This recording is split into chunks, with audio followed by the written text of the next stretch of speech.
Unscripted, unshackled, uncouth. What you're about to hear is for more mature audiences only. It's Miguel and Holly, Uncensored.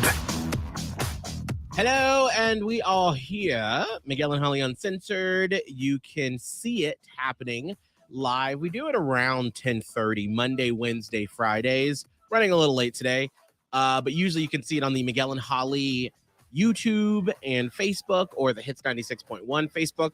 Also, make sure to give our other podcasts a listen, like Miguel and Holly Full Show that we do every day, or Miguel and Holly Blown Off, and leave us a rating. We'd greatly appreciate it. So Kelvin is working behind the scenes today because he's not feeling well, and I think it's the crud that is going around that I see. I feel like a lot of people have had some form of something lately. Like I had the allergies last week that attacked me. So he's out today working behind the scenes. But Holly, how are you doing?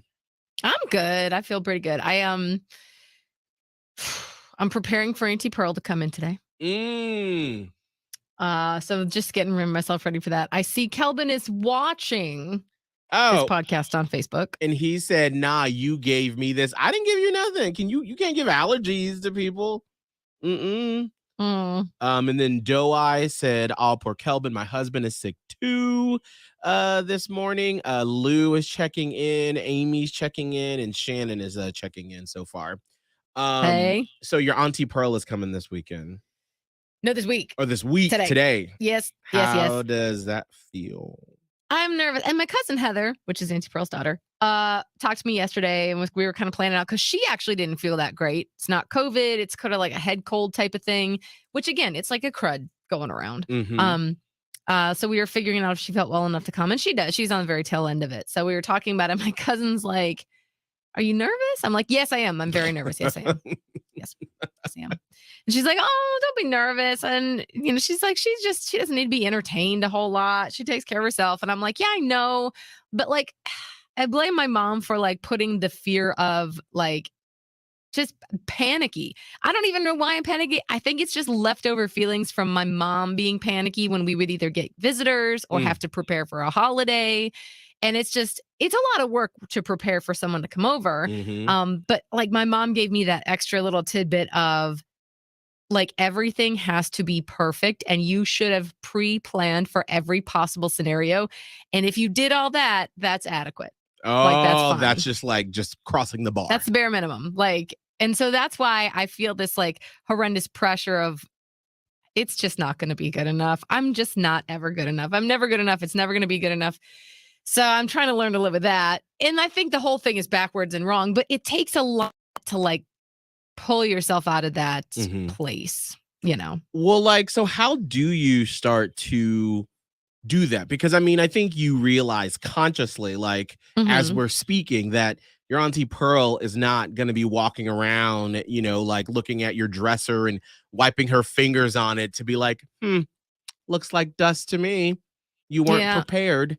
So she's not looking for, the treatment that you would give the Queen of England if she were still with us and we're visiting. And I think it's just that it's her specifically, because if it was anybody else, like we had, friends over on Friday night, and I didn't lose my mind. I vacuumed like a mad woman before they got there and made sure the bathroom was clean, but that's normal, right? Like that's normal. But I do tend to apologize for things when they're there. And my boyfriend's like, stop apologizing and even calling attention to things that they don't care about. I'm like, because we have no light outdoors. And I'm like, oh my God, it's so dark out here. I'm so sorry. And I just kept talking about it. He's like, just stop. Yeah. Stop. But it's just, I'm not sure how you fully stop doing it, because I guess you just have to train yourself to shut the fuck up. I don't know. I think you just have to realize that. What would you, if you were visiting her, what would you want? You just want a clean bathroom, a nice place to sleep. I know, but I don't have any expectations. And I feel like I put myself in that position too, because my mom had so many. I was like, I am the easiest person. But I don't know if everyone is that way, because again, I'm used to my mom being super, expectations are high. Mhm. So I don't really know how most people are. It's got to be some blend of the middle. Most people aren't that way, I can tell you. As a Oh. person who has people come visit all the time for Mhm. whatever reason here or when we lived in St. Pete, Tampa, like literally have some clean towels, clean sheets. And most I people, did. I got yeah. that. And like most people are just happy the fact that like you're letting them stay at your house and that they don't have to get a hotel. Like they're not looking for that. Like now, if you're going to a hotel and you're paying money, all right, like I don't want to see dust on the headboard of Yeah. the bed, but if I'm coming to stay at your house, Yeah. I'm just happy, girl. That's Well, it. You don't got to do should be anything good. crazy. Should be good then. It just for me it's a little bit stressful to make sure that I'm enough. Meanwhile, like I have 4 people coming this weekend. They're driving up for the Halloween weekend, and I'm like, especially since Abe isn't here this week, he's still in Mhm. Buffalo, so he won't get here until after they get here. So I'm like, all right, I've already got the towels done, the sheets are cleaned. I've gone over the carpet once. The I'll run everything through the dishwasher once before, and I'm like, that's it. And I'll go get some like LaCroix for them to have, and like some chips and snacks and stuff if people are just sitting around and bored. But other than that, I'm like, you can go stay at a hotel if you want something outside of that, because that's all you're Yeah. getting from Abe and Miguel's inn. That's it.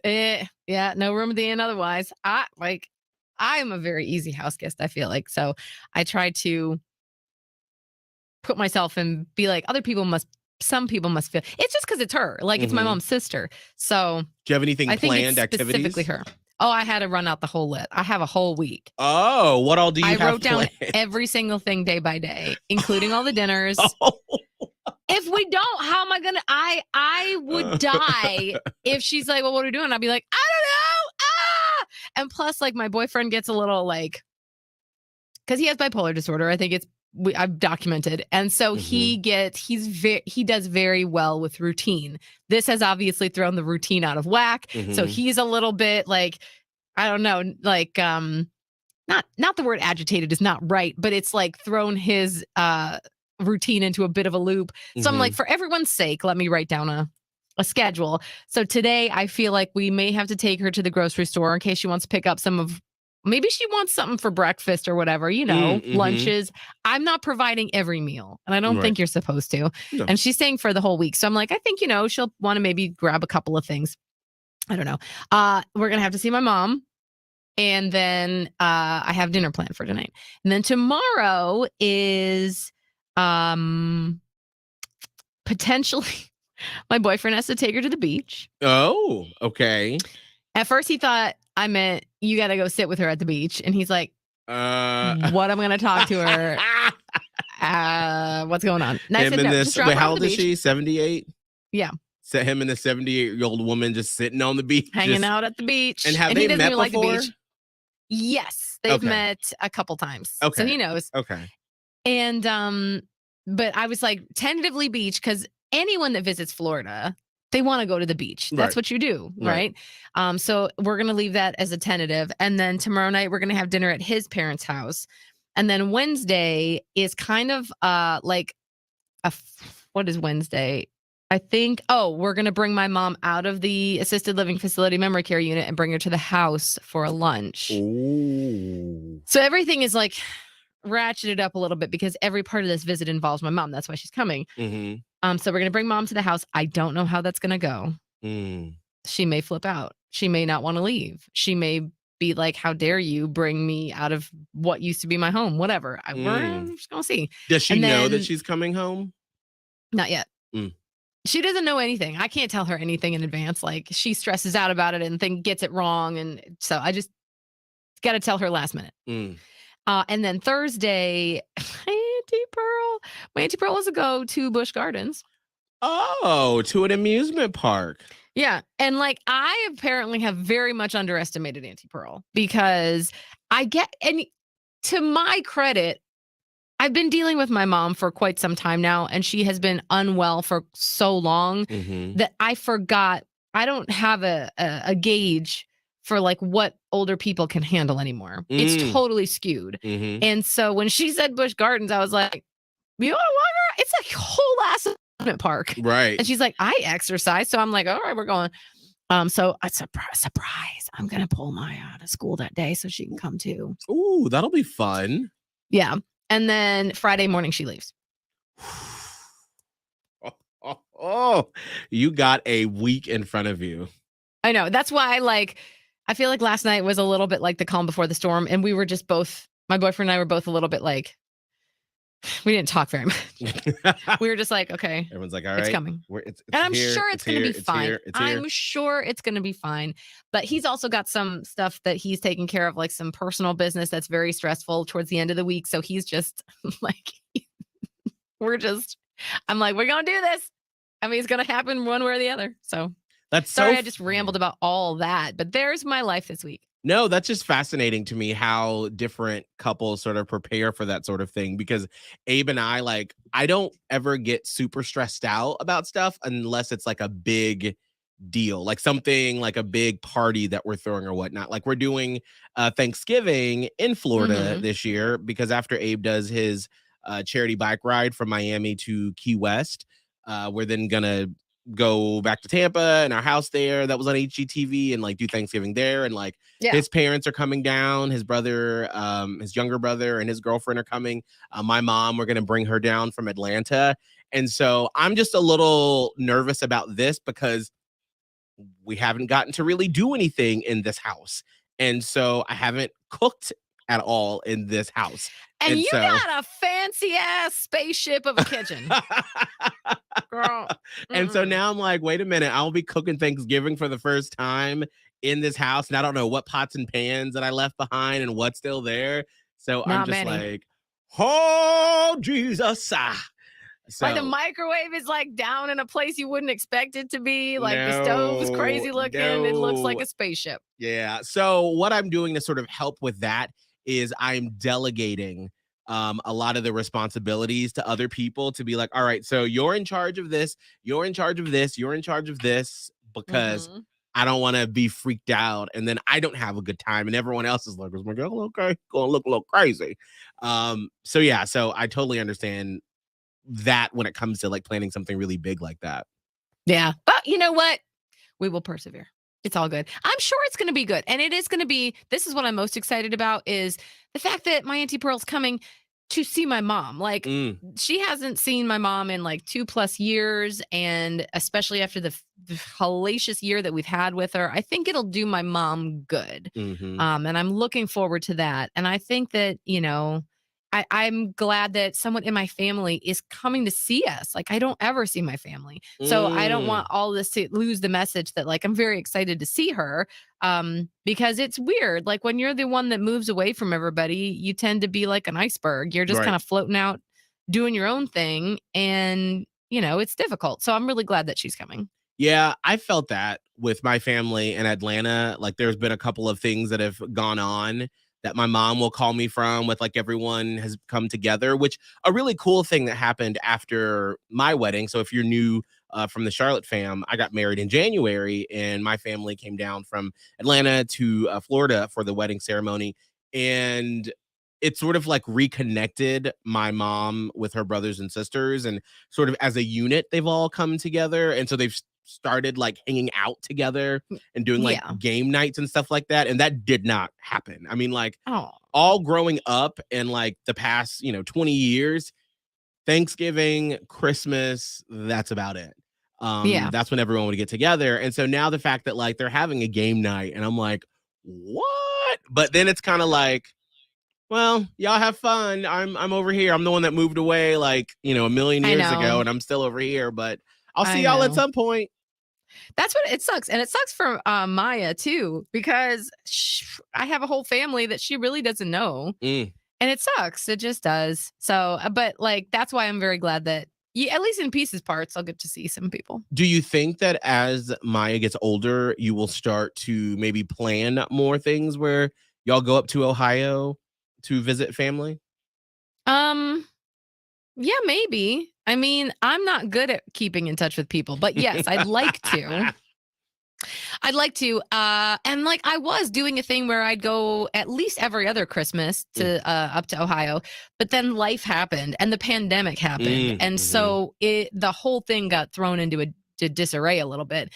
So I think in the next couple of years it will all shake out, and maybe I'll be able to get back on that track. Yeah, I feel like after the pandemic, there have been so many things that have been hard to sort of like get back into the groove of things and to see Mhm. like what is it that you want to continue doing. Because like Yeah, my friends and I used to always do the summer cruise every year, and we haven't done it since the summer of 2019. And so exactly. now, like, it's usually by this point we would have started planning the next summer so we can make payments and stuff on the cruise, but we haven't started talking about it yet. And so it's sort of like pulling teeth to like get Yeah. people to like start that process again. And I'm like, do we want to do this? Do we need to find something else to do next summer? Like what are we doing here? Yeah, exactly. It's tricky. The pandemic threw everything off, which in some ways I like what it did, but in other ways I'm like, well, some things that ship has sailed or whatever, and it just we're in weird times. So, like I said, I think it'll take from my personal family for everything to shake out like within the next year-ish. I think we'll be in a better position. Like, don't get me wrong, I'm in an okay place now, much better than I was even 6 months ago. Mhm. But it just takes a while for everything to kind of to balance out. Veronica said, Holly, want to say thank you for talking about your mom and everything that's happening with her slash continues to happen. Witness my mom go through Alzheimer's with her mom, and my heart breaks for you.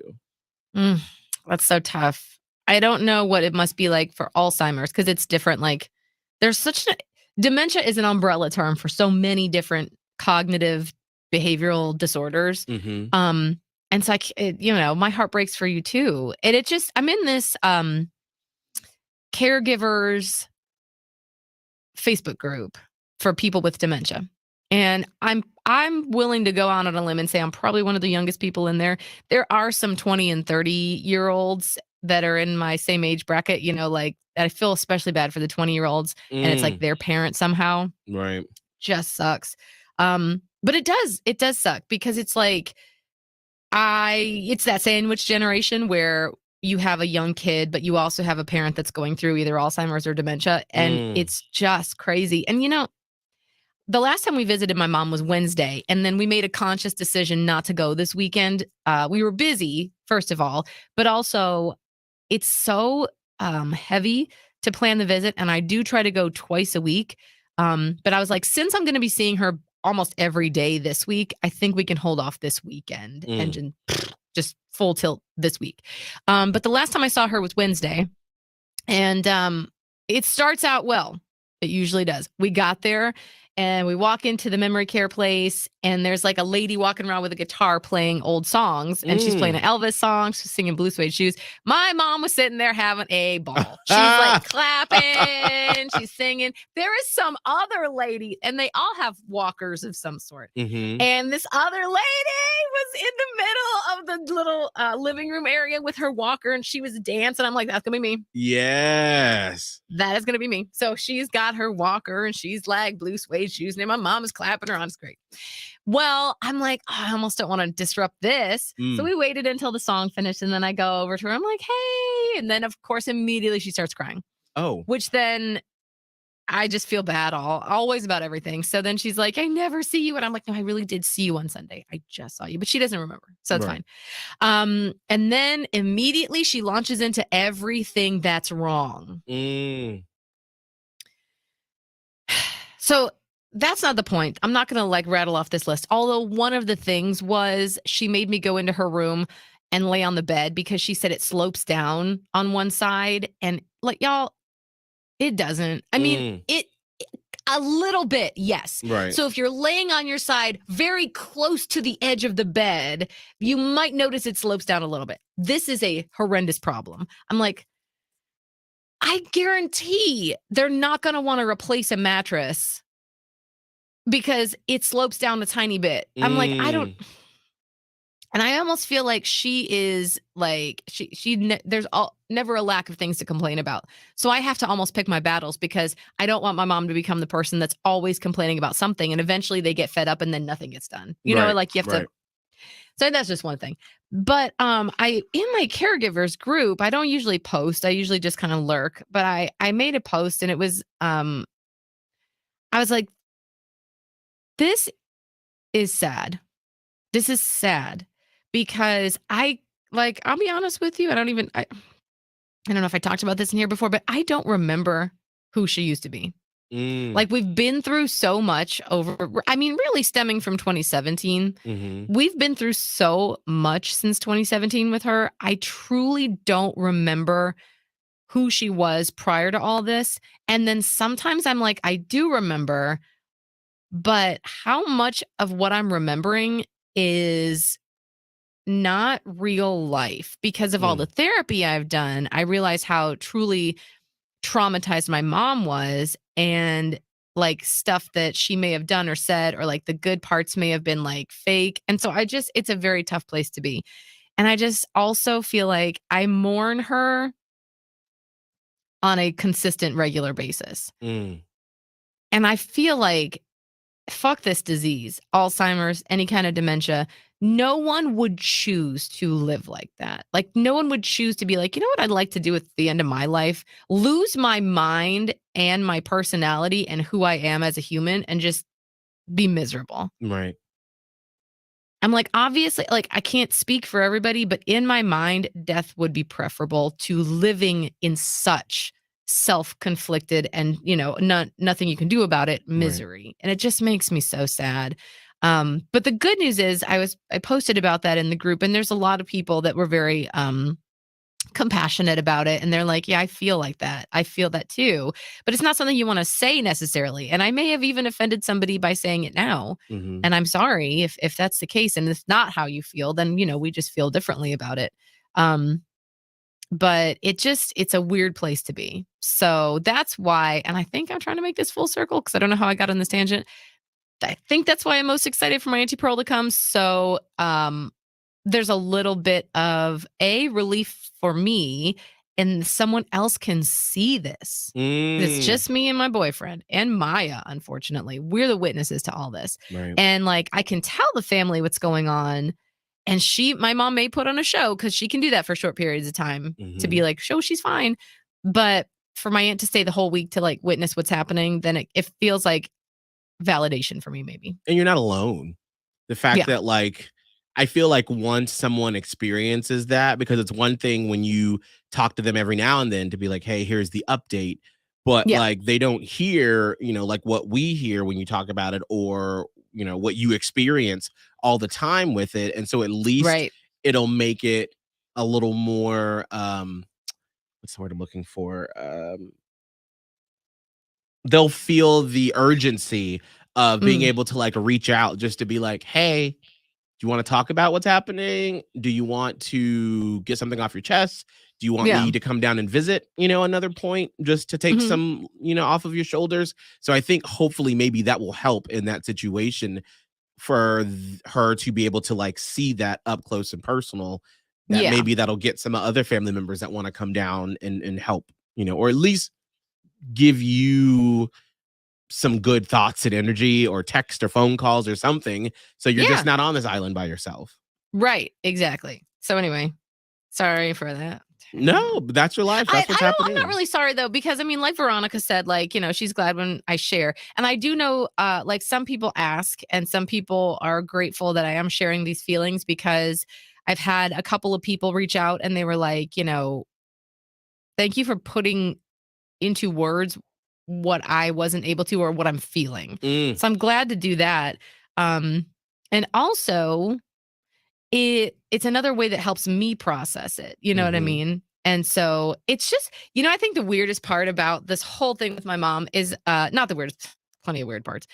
One of the interesting things it's done to me is I really think about my own mortality all the time because every time I go in there, I'm like, what if this is me in like 20, 30 years?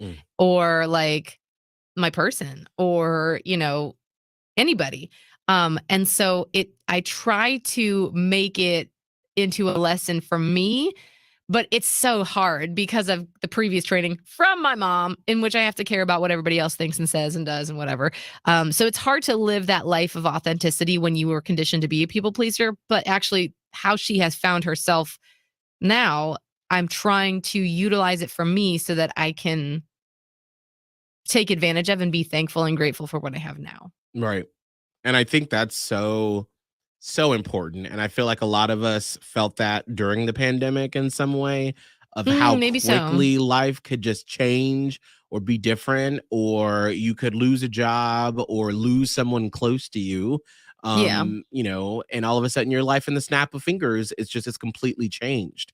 And so Yes. I do think that there are a lot of people, I think about that a lot too, how I'm like, all right, like I'm 37, still young, still got plenty of time, but also at the same time, like there's not a lot of time in the grand scale of things. And it really starts to like freak me out when I'm like, oh my gosh, like we've got another, 30, 40 years of just great, but that time is just going to go by so freaking So quickly. fast. And how And are it's you spending so, that time?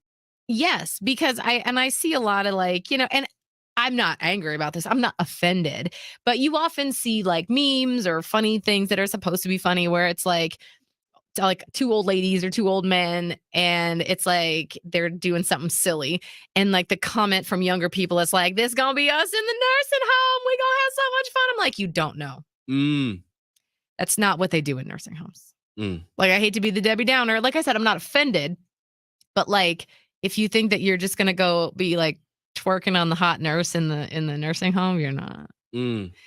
It's not fun. Like, it's life doesn't like, I think, and one of my favorite lyrics from Jimmy Eat World from one of their songs sticks with me often right now because of everything my mom is going through. And the lyric is, there's still some live in life when there's, wait, let me think. I got to get it right. There's still some living left when your prime comes and goes. Mm. Mhm. So Mm. it's just making me like, yes, I probably have, like, knock on wood, let's say I live to like 90. Mhm. That would be like, whoo, that's a pretty long life. Right. That gives me 50 more years. But not all 50, I'm going to be like out hooting and hollering. You know what Mm. I'm saying? So that's But even shorter time. when are you ever hooting and hollering, Holly? Bitch, I do my hooting and my hollering. You just don't see it. I really, and I holler. I want I'm to see a Holly hot hoot and holler. I hoot and I holla at my own discretion. And my hooting and hollering might look different than yours. Mhm. Maybe my hooting and hollering is just getting super drunk and having something other than that on a Mhm. weekend and like binging some ridiculous TV show. That's a hooting and a hollering. That is. I don't know how much hollering it is, but it's definitely some hooting. That's there'd be some hooting going on. Maybe not some hollering. You're right, but that's fine. You were hollering over in when we were in Vegas for the iHeartRadio Music Festival. You were hollering then. I was that. Yeah, that reminded me why do I keep doing that? I'm like, I could have had a rum drink. No, had a No. vodka drink like a dummy. Yep, Yeah, she's getting a girl. Yeah. that's me. Some of the comments, Adrian or Doe said, reality check, no one is twerking on the hot nurse in the nursing home. There's a lot of loneliness and scary feelings. And confusion. Shannon said, Holly, thank you for sharing with us. Grief is so hard, and being a caregiver is so hard. You are not alone, and it is so brave of you to share with us this chapter of your journey. Thank you, Shannon. And then Amy just said, vodka Holly. Yeah. See it, girl. And then Kelvin, who's watching from home, said, my hootin' and hollin' is sweet. Thank you, Kelvin. And then it just says Facebook user, which it could be Jason Hull or Yeah, it might be Juicy Jason Little Hull. Tidbit. We need that Holly on the Uncensored podcast. No, you don't. You think you do, but you do not, because like it's bad later on. It's bad. Like, and then there's a permanent record of it. So like I have to be embarrassed for the rest of ever. And I'm probably gonna offend someone and hurt somebody's feelings. And that's why it's not appropriate. I'm just now taking iHeart's, code of conduct training. I'm pretty sure they wouldn't approve. No, they would. It's radio. All right. Before we head out, I want you watching on the Miguel and Holly Facebook page, the Hits 96.1 Facebook page, and the YouTube channel to answer this in the comments as well. Mm-hmm. These are our scary movie situations that I've been throwing out at you for the past couple of podcasts. Stressing me out. Where I give you a situation from a movie, a scary movie, or a TV show, and you answer, how would you deal with that situation? All right? Mm-hmm. So Holly. Yeah. And this one is very appropriate since I've started diving back into The Walking Dead. Oh. Zombies have risen from the dead. Oh, God, here we go. What is the best place to survive this sudden apocalypse? Note, you must remain on Earth. You can't be launched into space. I would contact Elon Musk and get on that rocket. All right. Obviously, Miguel, you and I have thought a lot about this. Mm-hmm. I almost feel like you kind of have to go into the middle of nowhere. Like you got to get out to the country somewhere. Mm-hmm.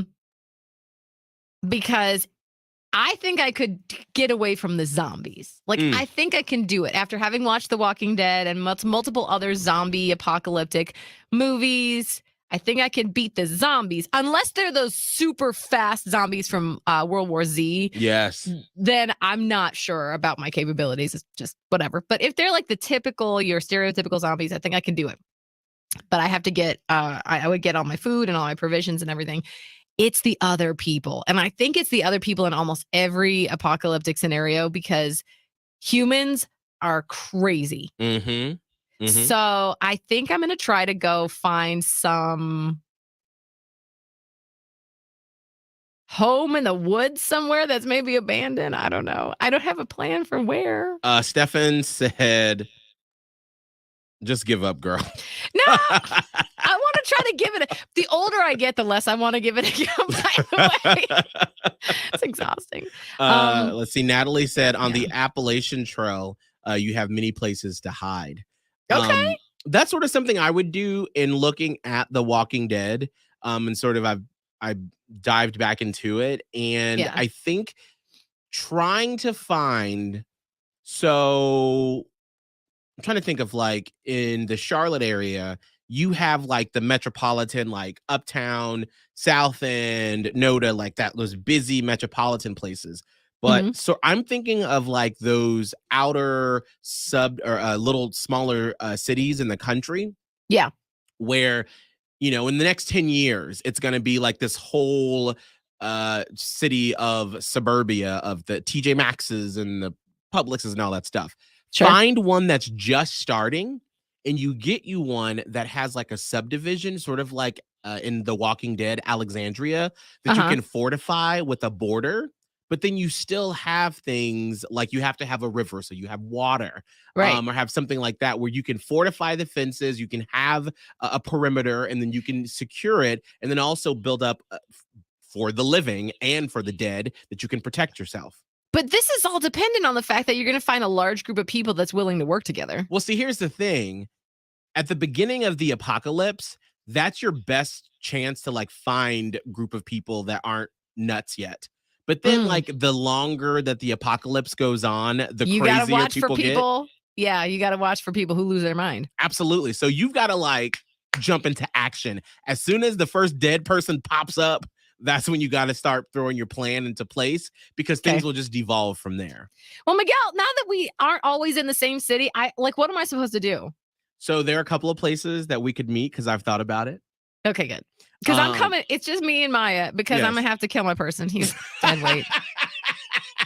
I've really thought about this because, like, I feel like I could use his strength and, like, he's got a lot of physical qualities that'd be good. And he's a really good planner. Right. But he's going to freak out too much. So he's got to go.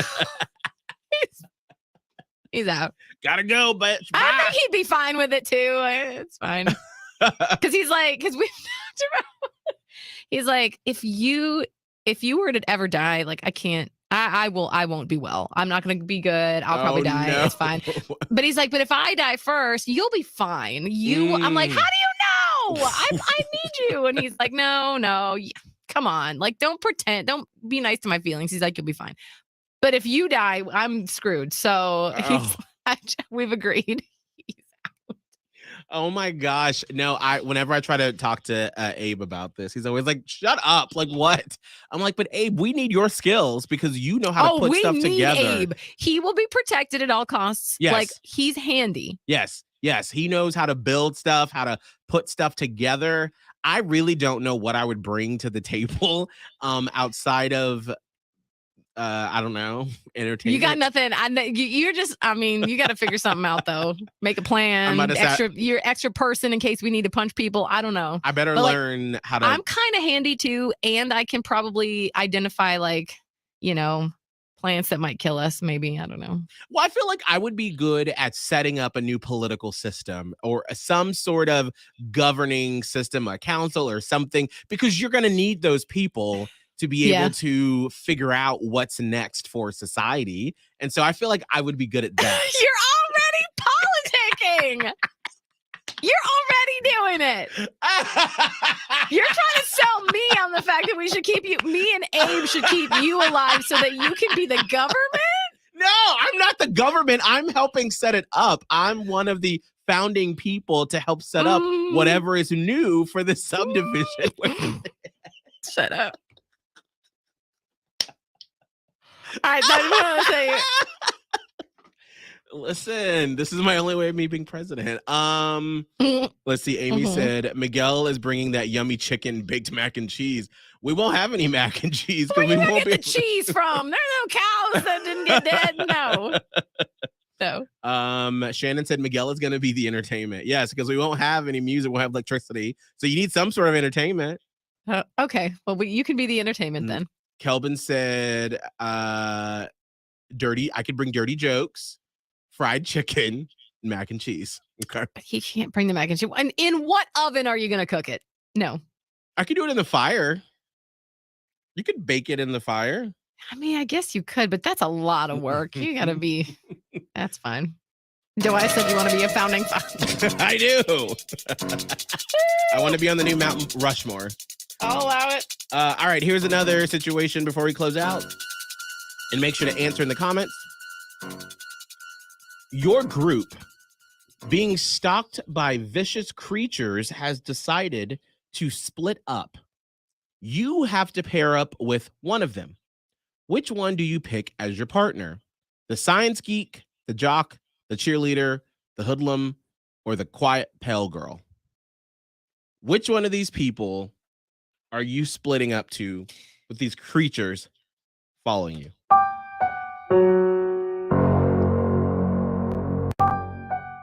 Is this did they give us Breakfast Club options? What are these people? Say them again. The science geek, the jock, the cheerleader, the hoodlum, or the quiet pale girl? Who are you picking when you're being stalked by vicious creatures? Vicious creatures? All right. I think I'm going to go with the science nerd. For the vicious creatures? Yeah. Why the Because science? there's got to be a scientific explanation about how to overcome them. And I'm good at evading. Mm-hmm. I would figure out a way to evade them long enough for the science nerd to figure out what the hell is going on and to get a cure. What about you? I would pick.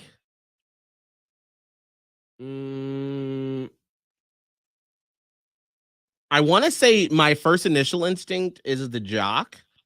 They're dumb. They're dumb and they're going to do some dumb bullshit and they're going to get you killed. But they're the muscle, though. So if I'm thinking of we are trying to evade the vicious creatures, we're being stalked by them. Yeah. Let's use the jock as pure brute force to help you. But I may have changed my answer as I'm thinking through this.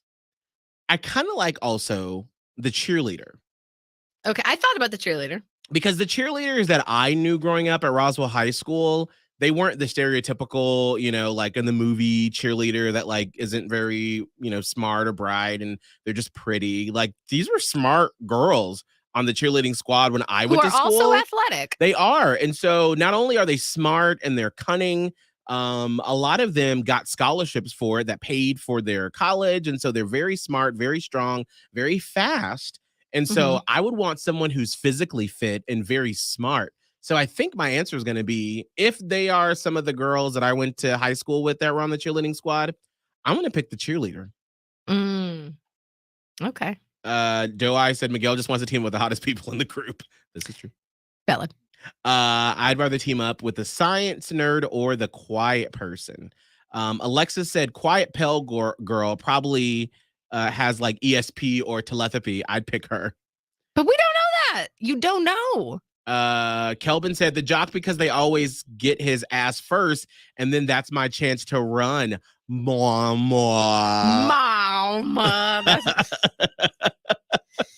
Then what? Then you're alone, Kelvin. What are you doing? Let's see. Oh, Shannon said at Doe Eyes, Miguel's trying to get some apocalypse booty. I mean, listen, it's probably not wrong. Natalie also going with the quiet pale girl. Like, we don't know enough about the quiet pale girl. Like, obviously, if we're to believe movies, she's probably got some kind of like, thing, but she could also be a vampire. So like, you can't just assume like that the quiet pale girl is going to like turn out to be the anti-hero, the hero, whatever. I don't trust her. Wow. All right. Well, we got a few more of these that we'll do throughout the week on the podcast, but thank you so much for listening. Thank you so much. Spooky. For participating. Yes. Holly, what's your social media people can follow along with you? Radio Holly on TikTok, Twitter, and Instagram. You can see the terror there. You can follow me at Miguel Fuller on all social media platforms. And you can look up Kelvin Live everywhere on OnlyFans as well. Yes. We'll see you Wednesday. Miguel and Holly Uncensored. Catch it on the iHeartRadio app or anywhere